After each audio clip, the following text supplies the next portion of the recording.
سورہ آل عمران آیات 14 سے 16۔ لوگوں کے لیے ان چیزوں کی محبت خوشنما بنا دی گئی ہے جو ان کی نفسانی خواہش کے مطابق ہوتی ہے، یعنی عورتیں، بچے، سونے چاندی کے لگے ہوئے ڈھیر، نشان لگے ہوئے گھوڑے، چوپائے اور کھیتیاں۔ یہ سب دنیوی زندگی کا سامان ہے، لیکن ابدی انجام کا حسن تو صرف اللہ کے پاس ہے۔ کہہ دو، کیا میں تمہیں وہ چیزیں بتاؤں جو ان سب سے کہیں بہتر ہیں؟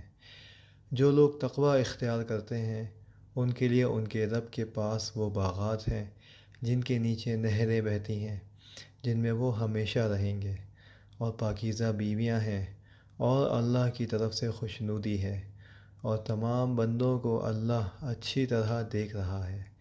یہ وہ لوگ ہیں جو کہتے ہیں کہ اے ہمارے پروردگار، ہم آپ پر ایمان لے آئے ہیں، اب ہمارے گناہوں کو بخش دیجیے اور ہمیں دوزخ کے عذاب سے بچا لیجیے۔ آسان ترجمہ قرآن، مفتی تقی عثمانی۔